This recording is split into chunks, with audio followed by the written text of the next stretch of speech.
बहुत पुरानी बात है। एक वन में एक गुरुकुल था जिसमें बहुत सारे विद्यार्थी शिक्षा ग्रहण करने आते थे।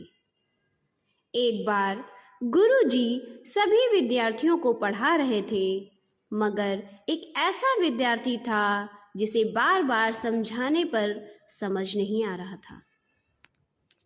गुरुजी ने विद्यार्थी को अपने पास बुलाया। हे मूर्ख, जरा अपनी हथेली दिखाओ। विद्यार्थी ने अपनी हथेली गुरुजी के सामने कर दी और हथेली देखकर गुरुजी बोले, बेटा तुम घर चले जाओ। आश्रम में रहकर तुम अपना समय व्यर्थ मत करो। तुम्हारे हाथों में विद्या की रेखा नहीं, यह देखो, ये है विद्या की रेखा, ये तुम्हारे हाथ में नहीं। तुम अपने घर चले जाओ और कुछ कार्य देखो। यह सुनते ही छात्र हताश होकर आश्रम से बाहर आ गया। थोड़ी दूर चलने के बाद उसने कई ऋषि मुनियों को देखा। वह भी उन्हीं ऋषि मुनियों के पीछे पीछे चलता गया और कुछ दूर चलने के बाद वह थक कर पेड़ के किनारे बैठ गया। तभी एक साधु वहां से गुजर रहे थे और बालक को उदास देखकर बोले, बेटा क्या हुआ है? तुम इतना उदास क्यों? और यहां बैठकर तुम क्या कर रहे हो? महाराज, मेरे गुरुकुल में मेरे गुरु ने कहा है कि मेरे हाथ में विद्या की रेखा नहीं है। मैं शिक्षा के योग्य नहीं, लेकिन मैं शिक्षित होना चाहता हूं। इतना सब सुन साधु बोले, बेटा तुम परेशान मत हो।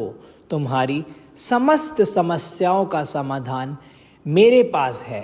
तुम्हें भगवान शिव के पास जाना होगा।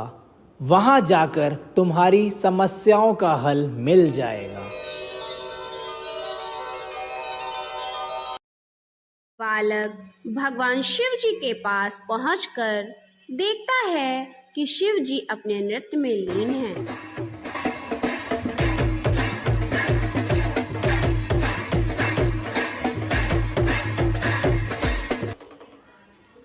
वह अपना डमरू बजाकर नृत्य किए जा रहे हैं। बालक वहीं बैठकर शंकर जी के डमरू की ध्वनि सुनने लगता है और वह उनकी ध्वनि को ध्यानपूर्वक सुनता रहता है और शिष्य ने उन ध्वनियों को सुनकर उन्हें कुछ चिन्हों का रूप दिया। ऐसा माना जाता है कि उन्हीं चिन्हों के आधार पर 14 सूत्रों की रचना की गई। यह 14 सूत्र माहेश्वर सूत्र कहलाए और इन्हीं माहेश्वर सूत्रों के आधार पर वर्णमाला की रचना की गई। बड़े होकर यही कमजोर बालक महान आचार्य पाणिनि कहलाए तथा इनकी रचित अष्टाध्यायी संस्कृत व्याकरण का महान ग्रंथ है।